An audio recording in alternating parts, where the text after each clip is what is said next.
Welcome to another episode of the Empowerment Platform, where our mission is to empower you to reach your goals, whatever they may be. I'm joined as always by our other host, Mr. Corey Seeku. We blessed. I just so happen to work hard.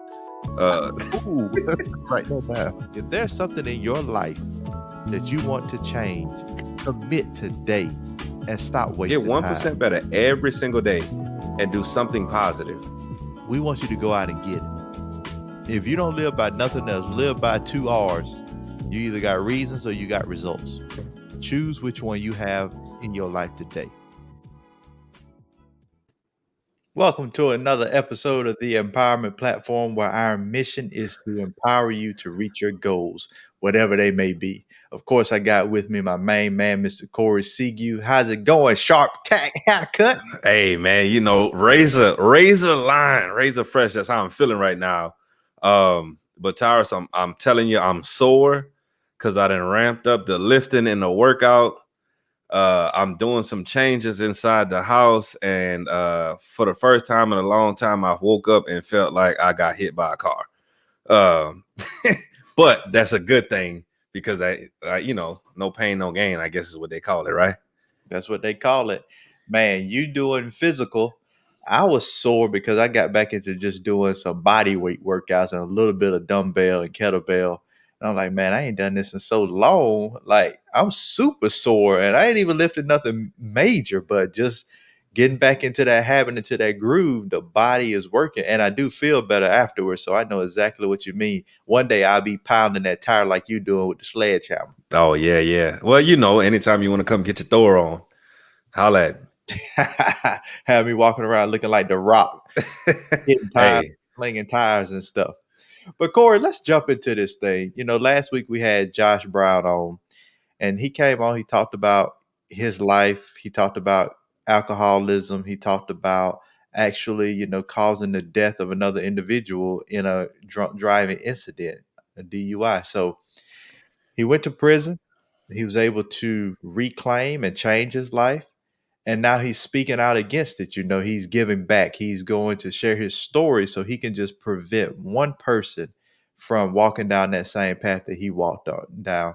And I thought a lot about that over the week, just because even last week when we were talking about it, I thought about all the people I know who have gotten in the car and driven drunk.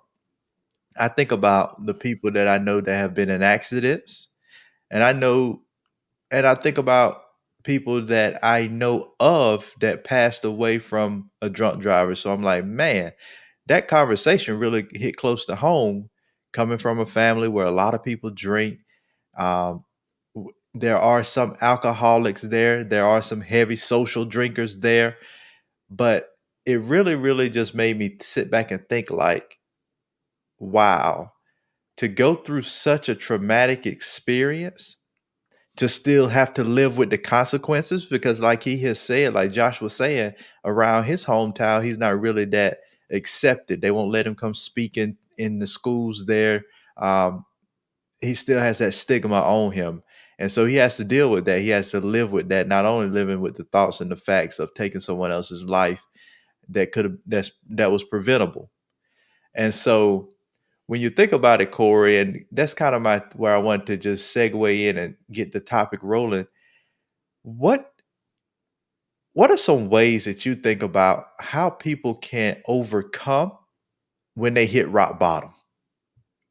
yeah, and I think that's a great topic to talk about because a lot of people and I'm thinking about Josh in this particular scenario.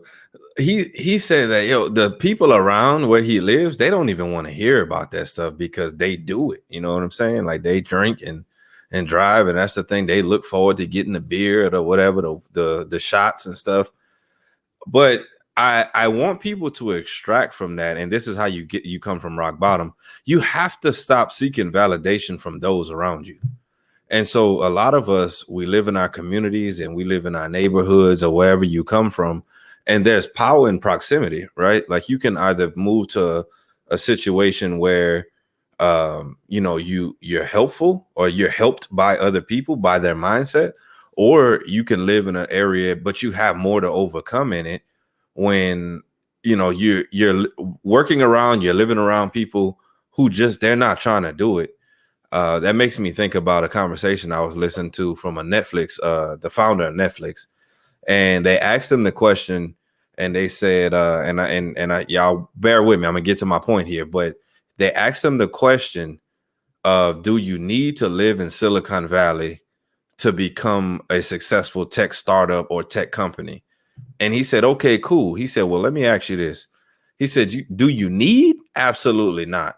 He said, but he said, if every single day you go to lunch with your buddies, you go to lunch with your friends, and you're talking about you want to be the new Netflix, or you want to be the new technology company that does whatever, and your friends are like, oh man, that sounds great. Man, I believe in you. I think you can do it, whatever, right? He said, or you could live in Silicon Valley. And he said, every single day you have conversations with your buddies and your friends, and they're like, oh, that's a great idea. Have you ever tried to do this? Hey, I know you were trying to do this. That didn't quite work. What if you tried this? Because the market said for this company that they wanted it, they just didn't stay consistent with it. How successful would you be by simply hanging around and having those conversations every single day? And I think for people who necessarily hit rock bottom, when you think about who you're around, where you hang out at, the type of stuff you feed yourself every single day, that's how you start to get out of that. Because there's too many people that, times they say, oh man, woe is me. I have all this stuff going on, but you're still going to the people who enable it with you. I think about my 600-pound life. All of them have someone in that household that they're enabled by, and you could probably say that's rock bottom for their weight. Yeah. A lot of these people on that show is like, if you get any bigger, you're gonna die. Right. And realistically, at this point, if you continue to live like this, you'll probably shorten your life by 40 years. And so for them, but they keep going back into a household of enabling, of empowerment, of just because this is the empowerment platform, it could be the negatively empowered platform. As similarly as you can do the positive side. So I think that for me, that's square one. That's where we start at. What are you around? Who are you hanging around? What are you feeding yourself daily? What does that social media look like? Is it negative memes all day, or is it, hey, these are tips and tricks and skills and motivational quotes and all that stuff? That's where you start ground zero, lay the foundation for what you're feeding your mind. And I guarantee you start to see stuff differently, because to be honest with you, you won't even want to hang around those folks anymore. Yes, it's funny, man. There's a video circulating around on Facebook with a guy. I guess he's commentating on the 600-pound life. And so the lady, of course, she's the big one, but she has that husband who's in there fixing her plate. And the guy was in the commentary. He's like, that's enough. That's enough. This your fault. And he's piling the plates on for her. If he would just say, hey, that's enough. I'm not fixing you no plate, or at least making her get up and go get it. Like, she just sitting in the chair and he bringing all of this food over. So to your point, and that's a very good start. If you're at rock bottom, who are you surrounding yourself with? Are they positive influences? And can they provide information to help you get out from beyond where you are? Because, people have great information, but I don't want to listen to somebody talk to me about making $1 million if they haven't made it yet. Not that theory can't help you get there, but you don't know all the path. You don't know the practical steps. You don't know how to apply the information because you haven't done it yet. And so if you are in a situation where you hit rock bottom, you got to get around people who can lift you up, that possibly have been at rock bottom before, or they understand the process in life by which you have to live in order to get out, and they live to that standard. But like you said, if you hang around with people that's woe is me, is all negative, all we do is cuss each other out on Facebook or keep up a bunch of mess, then you're gonna stay trapped in that environment and you're never gonna get out. Because, to Josh, if he had went to prison and he had decided to do what other prisoners do, he could be the same person that's in that revolving door as well. You go in, you get sucked into prison life, you start doing prison life things, and then you get out and you continue that model or that mindset. But he was actually able to change it and transition early on. So when he got out, he already knew that's boom, I'm out of there. So the next piece, once we establish that, Corey, once we make sure our circle is right and tight, it don't need to be a whole lot of people. It need to be right and tight. A couple of individuals. What's next? Yeah, I mean, so for me, you have to start to address the behaviors and the habits that brought you to rock bottom. I think a lot of people, and it's funny. I was just having a conversation with an individual because having played football. I know a lot of people who went into the personal training field. Shout out to my guy Jay because he's like killing it right now. STF, in Houston.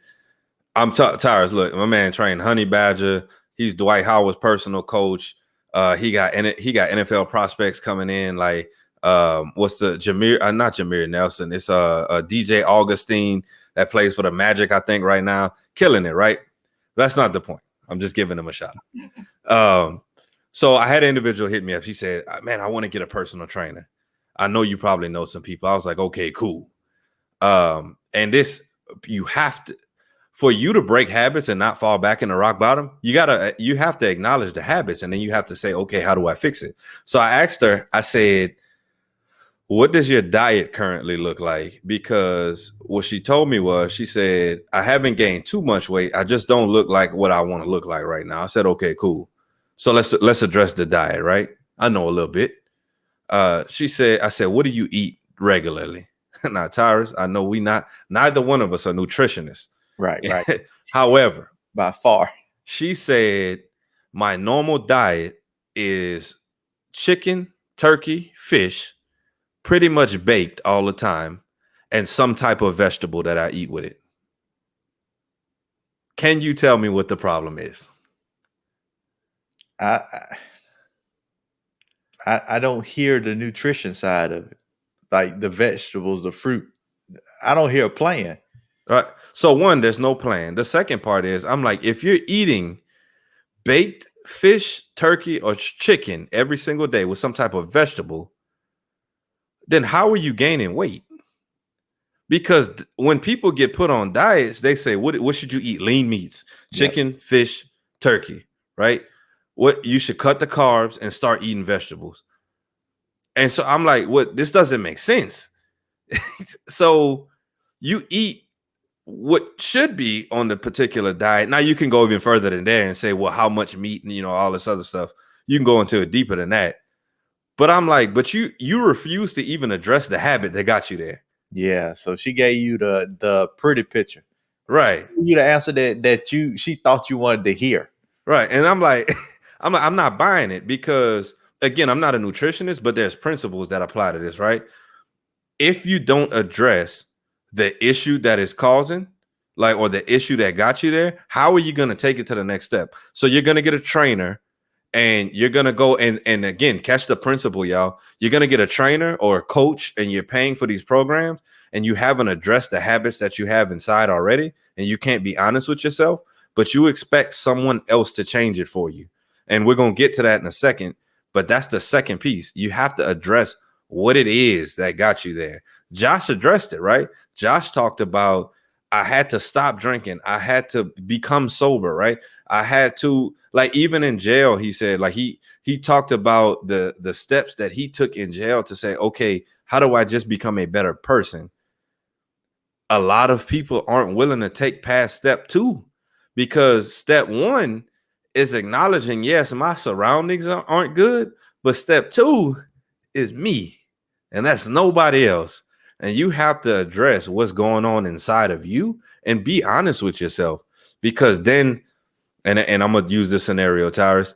Man, Tyrus, I need you to help coach me on some systems, on some business stuff.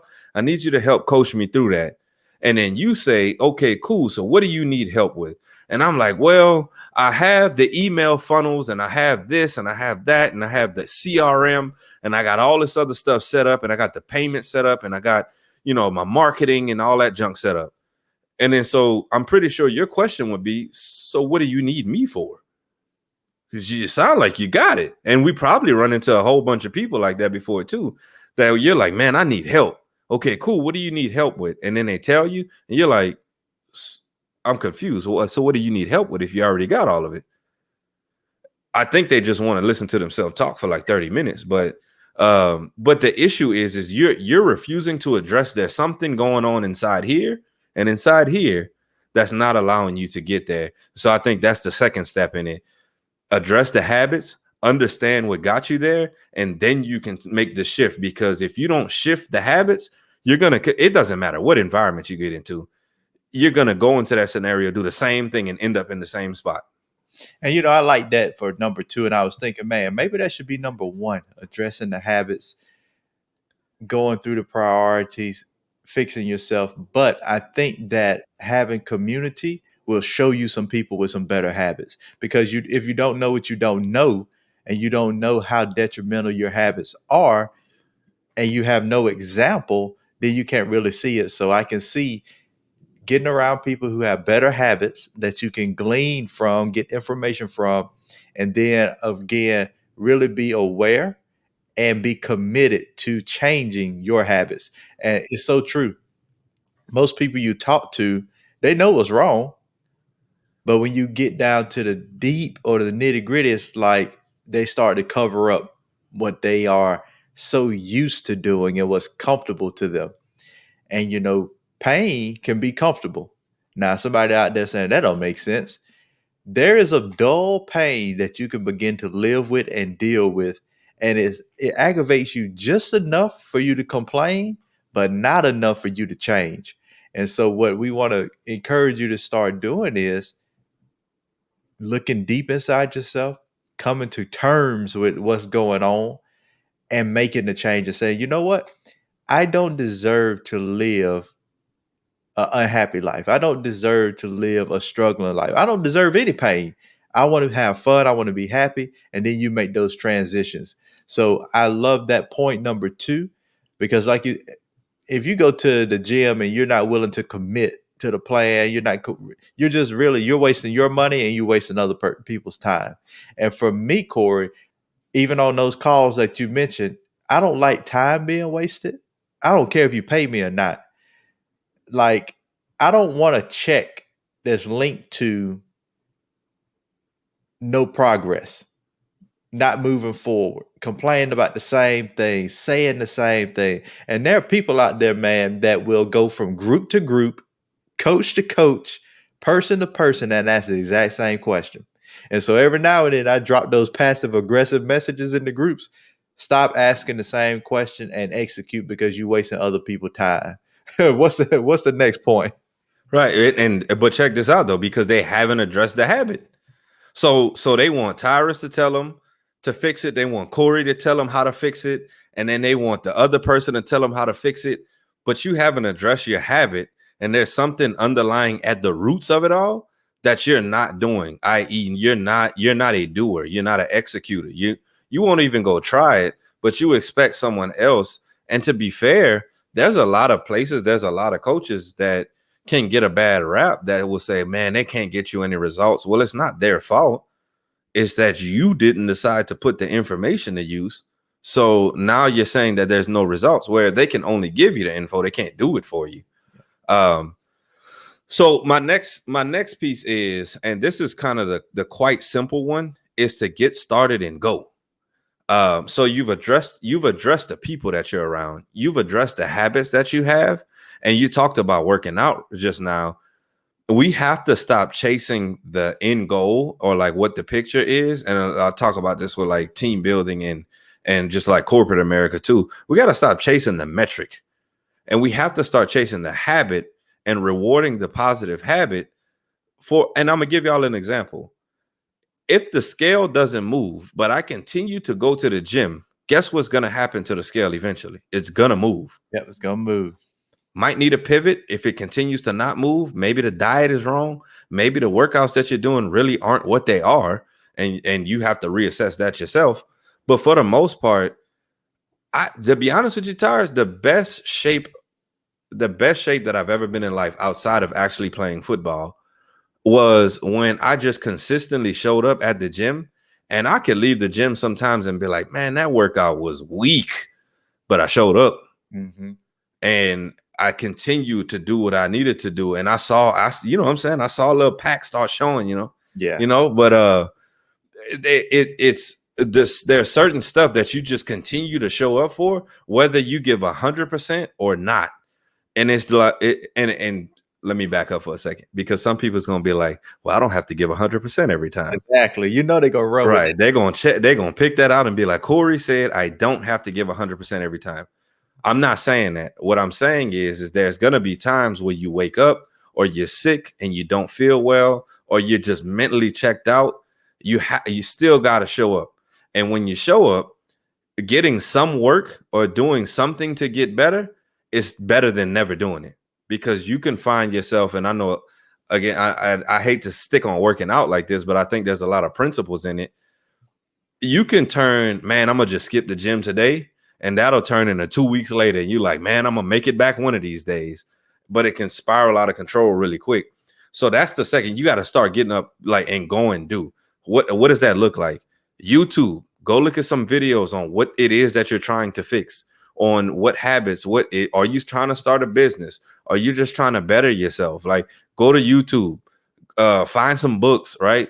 Get some books that go along with what you're trying to learn. Audio books, paper books, whatever it is, right?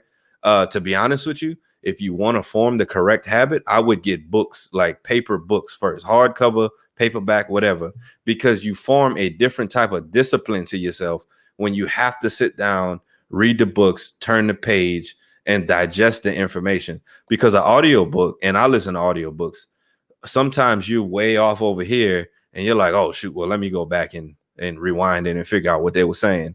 But if you have that paper book, you got to sit down and you have to comprehend it. Other stuff, you built that community, right? Your friendships. You know what, Tyrus? Another thing. Shout out to one of my friends. He finally took a step. He said, "Man, I have my LLC now." Boom! Like, you're taking the step. You told me this is what you wanted to do. I told you this is what you need to do to be official, and then you went and did it. Right? It took him some time. Right? That might have been my high D, and I was like, "Well, do it tomorrow." Yeah. But it still got done. But how many people do you meet in your lifetime that they just keep on talking, and we're just still talking, right? Like, just imagine if Josh would have just kept talking about, man, I'm just gonna get sober, man, and if I just make it out of jail, I'm gonna, and this goes back to the habits, and this goes back to the circle that you have. Just imagine if he'd have went to jail, said, you know what, I've been in jail for drunk driving and I killed somebody, got out of jail, and then he went back to doing what he was doing. What did we fix? Like, we didn't fix anything, and people would condemn him. But in the meantime, I get that his situation is extreme, but you don't condemn yourself when you don't show up to the gym, or you say you're going on a diet, or you say you're going to start reading books, or you're going to open that business, or even you're going to start some regimen of self-care and you never started. But you won't condemn yourself for that, because you'll be, oh man, just next week I'll do that. But I challenge everybody out there to think of it in regard to this. Let's take a drug addict, right? Heroin, crack, whatever, cocaine, whatever, right? That person goes to rehab. Just imagine if that person went to rehab and then they said, I'll take the week off. I'll start back later. We would look at that person and be like, this person's crazy. They're about to relapse. They're going back into whatever. Right. But it's only simply because drugs, we judge them like that. Yep. But you don't hold yourself to the same standard. So that's what I'm going to say about the third principle in that. When I think about just move, and man, you hit one of the nails. Man, I can't even, because, Corey, I think it's for both of us, we have to think about how we move and how quickly we move. But I hear people, and if they listen to the podcast, I've heard multiple people, so it might not be you, or it might be you. Either. If it is you, then, and if you're feeling guilty, do something about it. Because they say a hit dog holler. Yeah, right. But, that LLC thing, I have heard people say, you know what, my Q1 goal, Q1, is to get an LLC. 90 days? What are you doing? In 90 days. Most states, you can do it online now. Go right online, boom, boom, boom, fill it out. You can send it to LegalZoom. They'll do it. You can go to the state office, drop it in, pay an extra $50. They'll turn it over same day you got an LLC. Now, I understand that, and I recommend everybody that wants to get a LLC to talk to an attorney and talk to a CPA to make sure whatever your goals are, whatever your vision is, they set you up properly so you get the right tax shelters, all of that. I get it. But it don't take you 90 days to call and set an appointment with an attorney or a CPA. And they going to tell you pretty much what you need in a 30-minute to an hour consultation. So when I think about the time it takes to set up an LLC, 3 hours max. Why are people taking a full quarter? Why is that a Q1 goal? That should be a 2-week goal, 3-week goal at the most. But then I think about everybody don't move as fast as I move, so let me give them time. But then to your point, some people never move. That Q1 goal becomes the Q2 goal. It becomes, oh, life got in the way. How many times do you hear, Corey? And I know I hear it a lot. Hey, I know I'm supposed to reach out to you. I know we're supposed to do X, Y, Z, but I just got busy. All the time. What is the level of importance for getting out of the dumps, for getting away from rock bottom? Most people get stuck in rock bottom because they won't do what you're saying in the third principle, and that's just start to move in a different direction. They continuously sit there and wonder why they're stuck. You stuck because you're indecisive. You're stuck because you're making up excuses. You have reasons for not moving. I don't care if you're afraid. Be afraid and do it. What's the worst that could happen if you already at the bottom? I don't know. I don't know what else could happen to you if you're already broke, if you're already bankrupt, if you already lost somebody close to you over some ignorance, if you're already in jail. What is it that can get worse? Move forward and try to make the right decision and get yourself out of it and move in the right direction. I'm gonna get off of that one because I can go through 15 different scenarios. Yeah. People not moving. Right. And yeah, and here's the thing is understand it doesn't have to be perfect either. Because if it, and we just talked about this the other day on our coaching call, if it's perfect and you finally decided to do it, you did it too late. And there's somebody that's already moving on to the next thing. Towers, there was something funny, and I'm gonna just get into business for a second. There was something funny I saw from Brendon Burchard one time. It was one of his ads, and he said, you have a page, and then you have a link on the page, and he said, in that link, it makes you opt into this. And he said, congratulations, you're now in 2010. I was like, but it's funny because you take those same principles, and it's like, okay, we're talking to people right now, and I'm gonna just give y'all something simple. You get an LLC, you get a business bank account, and then you get the card. And the last piece just is the formality from getting the bank account, and then you get the card. Congratulations, you are probably in 2000. Yeah, like it's the same. It's the same principles that you can use through all of this stuff, but you have to start thinking. And I commend all people who actually take the steps because, hey, if you did it in 90 days, hey, I'm more power to you because I still know 100 more people who keep talking about they're going to do it. right. So I commend you for that. However, the other piece is, and I'm going to get to this next principle in a second. The other piece is you have to understand that the movements that you make, to be honest with you, Tyrus, I wish I would have started this journey 5 years ago. 6 years ago, maybe even 10 years ago. To be honest with you, I don't think I would have been ready for this 10 years ago. But I wish I would have started the journey way ahead ago.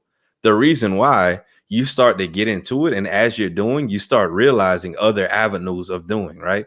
It's like kind of going into a maze and you're like, all right, I know what the end line is. Then you get in and then you start, left, right, whatever, blah, blah, blah. And then you get to a point and then it's like straight, left, or right. Which one you want?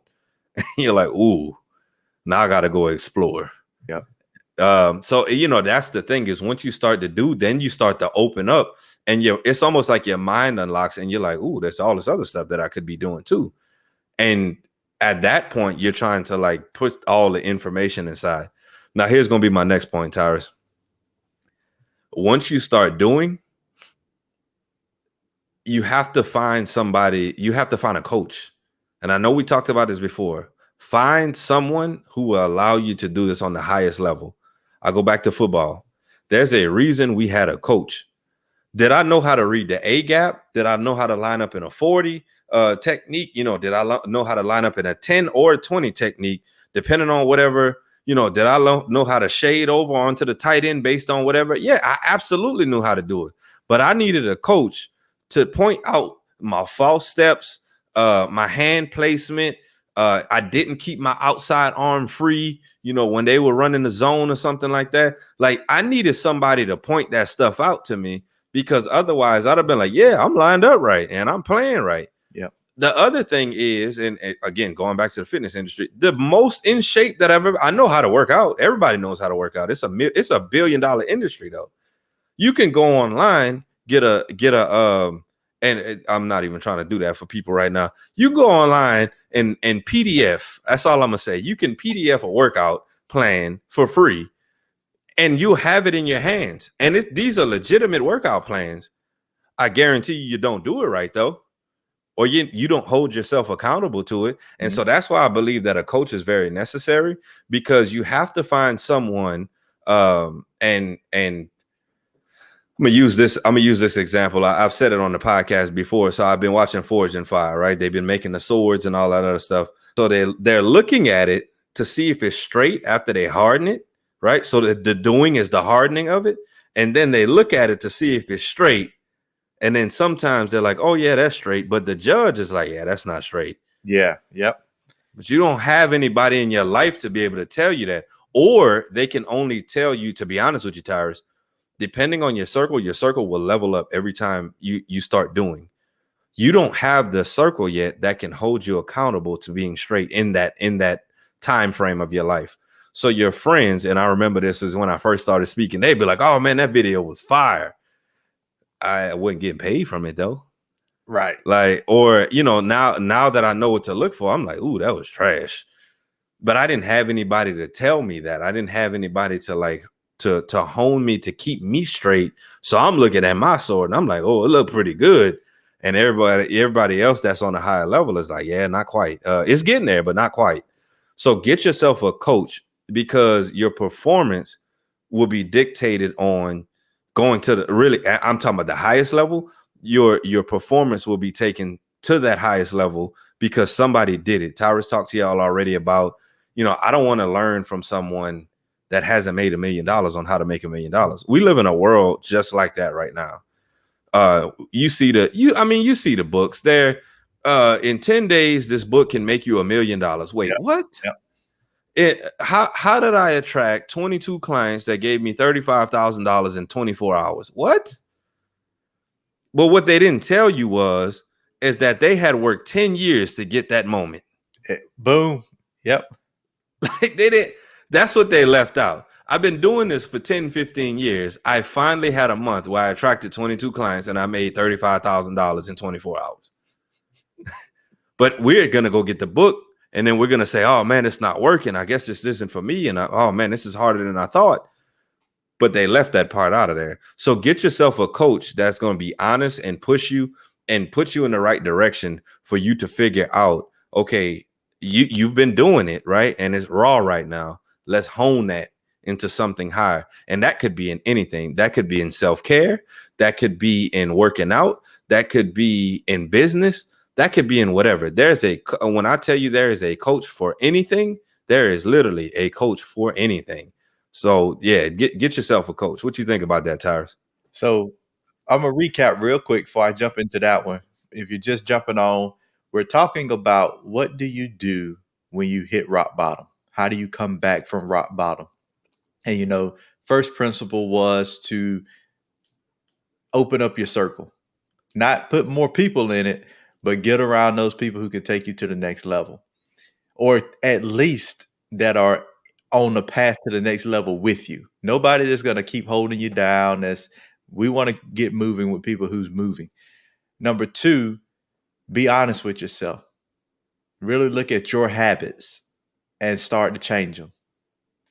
Number three, We definitely want you to start. Lord, I lost number 3, Corey, right in my head. Is the doing. You're doing. We want you to move. Start moving. Number 4, get a coach. Now, first thing people say is, I don't need a coach. And I think there are reasons. One, if you grew up like we did, people didn't talk about that. And the only coach that you ever heard of was a sports coach. Maybe music, but they didn't call them music coaches, they call them teachers. Yeah. Take music lessons, but that's a coach. So most people aren't familiar with coaching in general. Then I don't have the money. I can't afford to. Both are legitimate, but then they both don't matter because you can get the money and all coaches don't charge the same.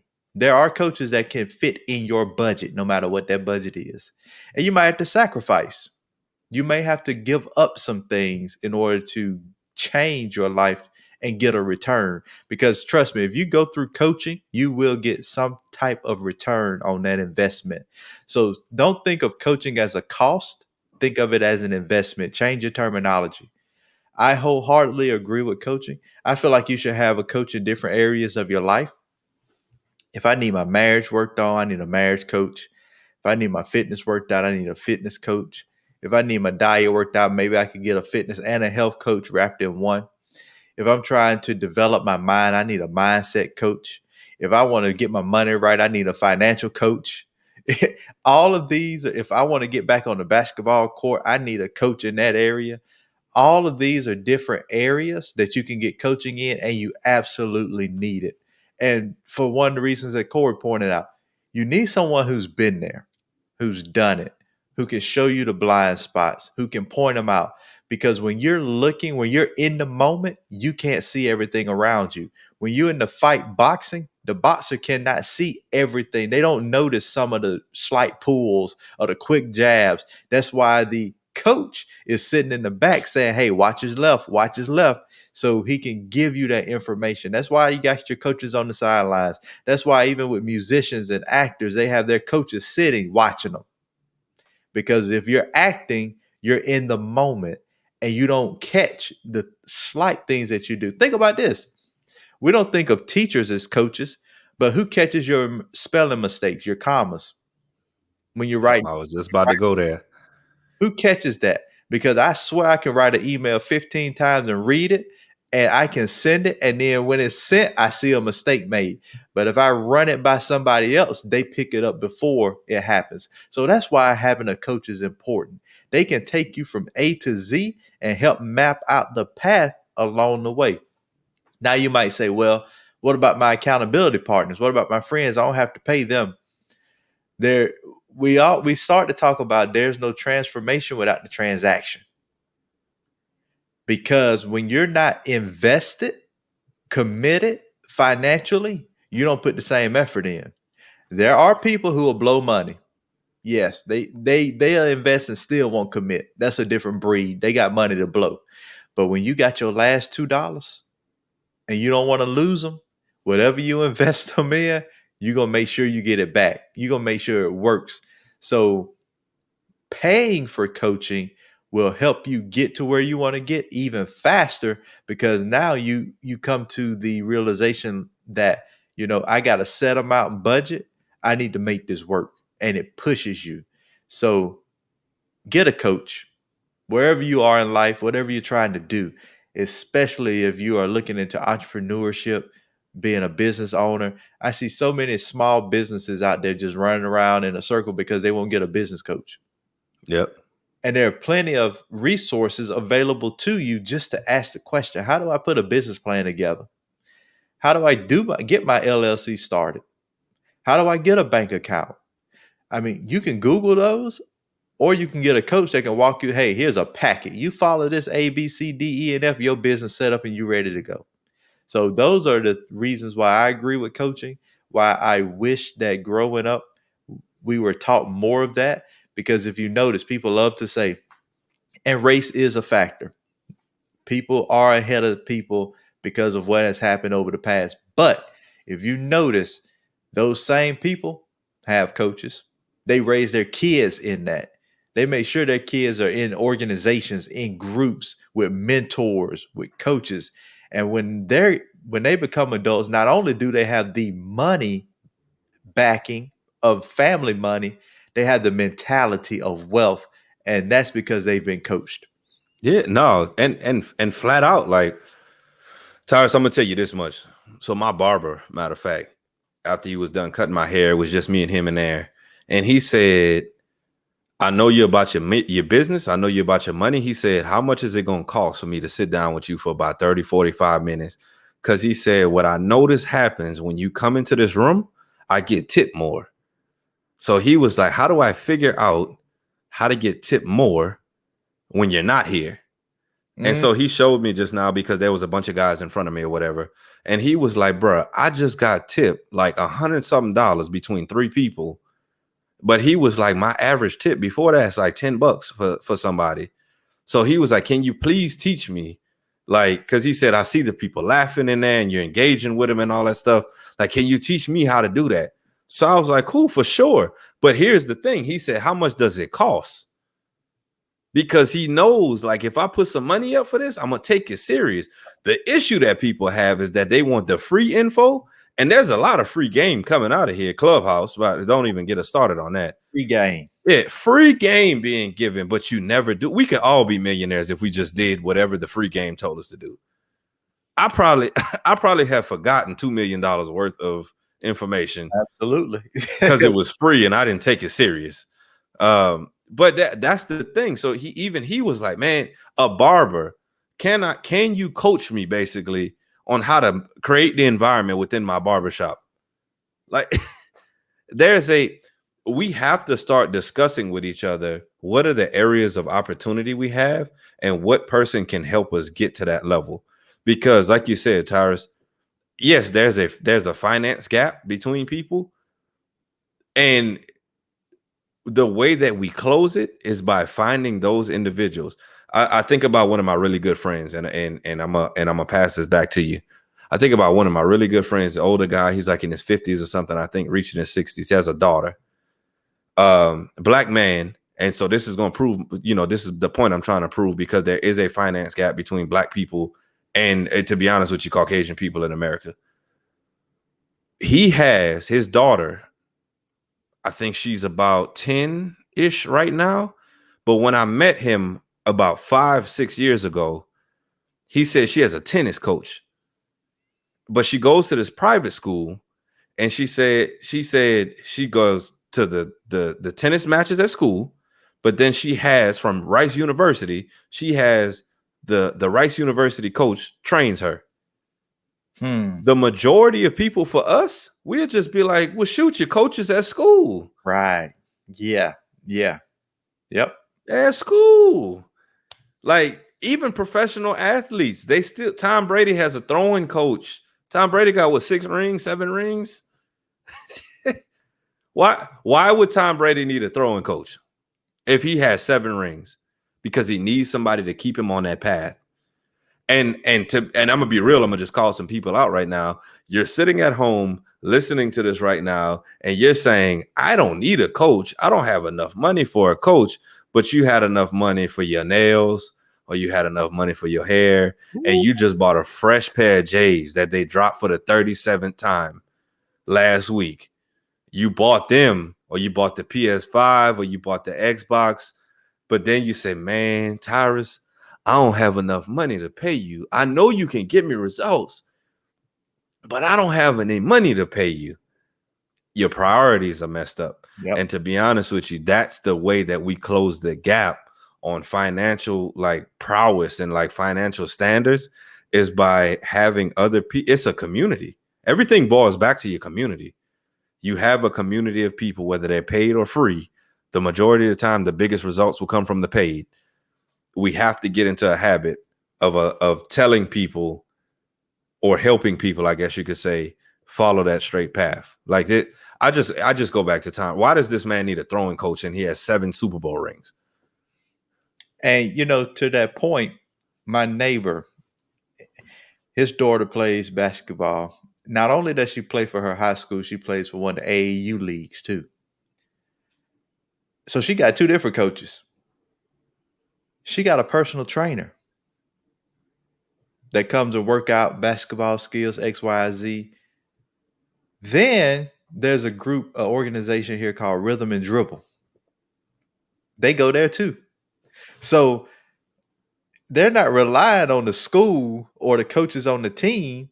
They have those specialists. And so I want to bring that up with the coaching aspect too. A specialist. Yep. Somebody that's an expert in one thing. I remember my band director back in high school, Mr. B.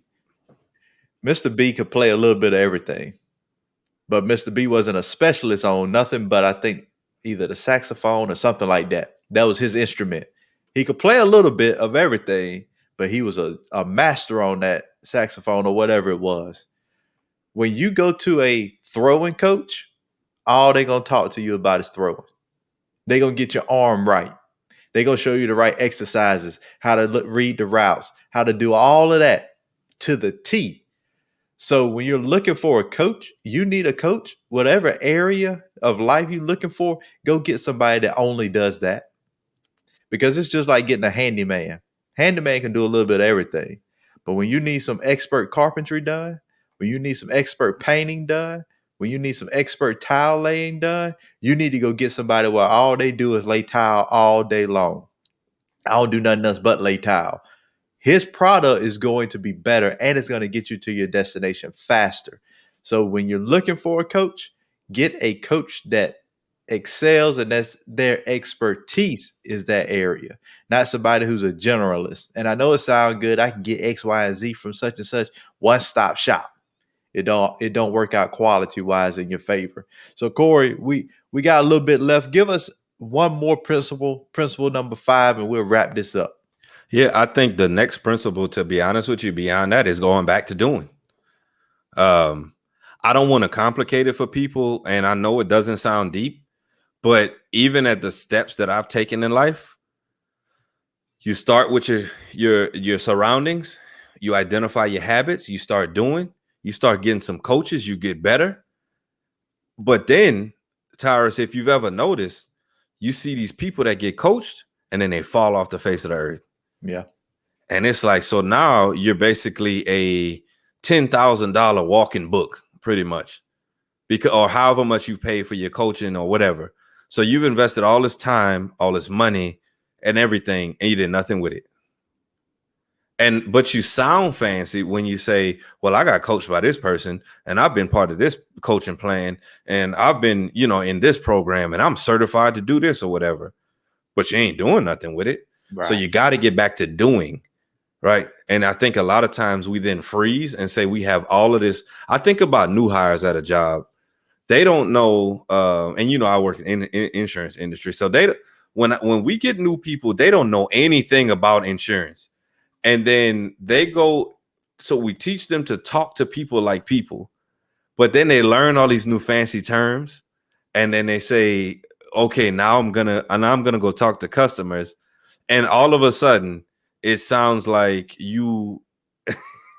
for them at least, it sounds like they're just spitting books back at you. Yeah. Yeah. Right. And I want to equate that to the person that's getting coached and they just spit all this theory, but you haven't been doing. So you take the info that you got from your coaching and then try to apply it here and then say, hey, it should work. I've never done it, but it should work. So you have to get back to actually doing. And so what I want people to really get from this is this last principle. Again, simple, get back to doing it, because that's where the biggest movement is going to happen, because you got the knowledge. You got the knowledge on a high level now. Now you go apply it. Tom Brady, throwing coach. He was playing football, got the throwing coach, winning rings,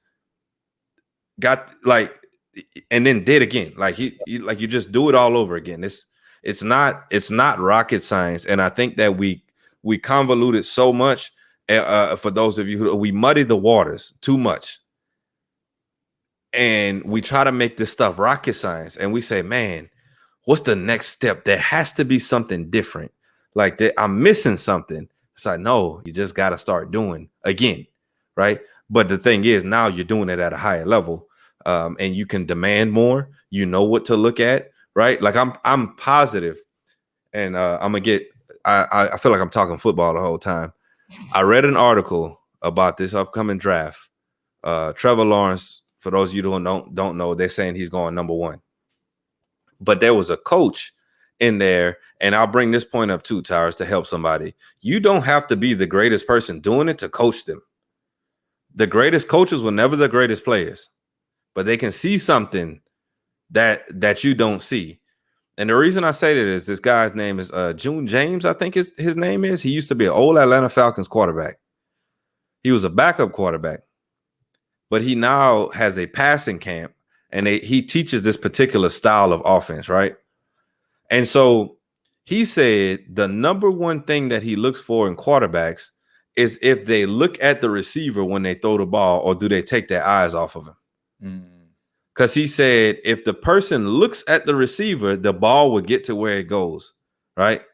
But I guarantee you, I just said that, and there's somebody playing football right now that's playing quarterback, and they're like, man, I didn't even know that. Now I need to start looking at the ball. So understand that when you get that coach, you start doing it at a higher level. Like, how simple was that to say, hey, stare at the receiver after you throw it to him? That way, because somehow the ball follows them, right? I guess it's magic or something. But I wouldn't have been like, sure, follow the receiver when you throw the ball or whatever, right? But there's somebody that knows, and he has statistically proven it time over time with people that he's worked with. So that's my biggest thing, man. Just, you have to get back to doing, because we freeze up after we get these coaches and everything, and then we go out and say, we have knowledge, and I know a whole bunch. I haven't done anything with it though. And that's good. And, I think that also goes back to habit. You have a habit of taking information, a habit of consuming information, but not a habit of producing. And so we know an individual who went through one program, went through another program. I don't even know if that individual finished the programs or not. I know they invested in them, but didn't finish. Why? Because there's a habit of gaining information for the sake of gaining it, but not producing and making it actually count. And so if you're doing that, if you're listening, you find yourself, man, I didn't pay for this, I paid for that, I tried this, I've tried that. Really go back and see how far you went. Did you see it all the way through? Or did you get excited and you fell back on the habit of, I'm excited, but when it gets tough, I'm not motivated and I'm falling out? If you are, figure out how to change that. Eliminate everything around you and do one thing all the way through to completion. Even if it's something that you do and you figure that it doesn't work out for you. I've started and have done several different businesses and realized that, hey, that wasn't for me. I used to think of it as failure. Man, I failed because I didn't grow that to $100 million business. But one of my mentors told me, he was like, no, you can be a serial entrepreneur. You can do things, you can try things. And as long as you have success and you stop, you didn't fail. You just decided that that's not the thing for you. Because I watched him go from real estate, being known as the real estate guy, to horse racing, to tech companies, just all different type of stuff. And I'm like, but everybody knows you as a real estate guy. He said, that's what they call me, but I've never seen myself as that. And so if you're listening, see things through to completion and then add something else if you feel like that's not really for you.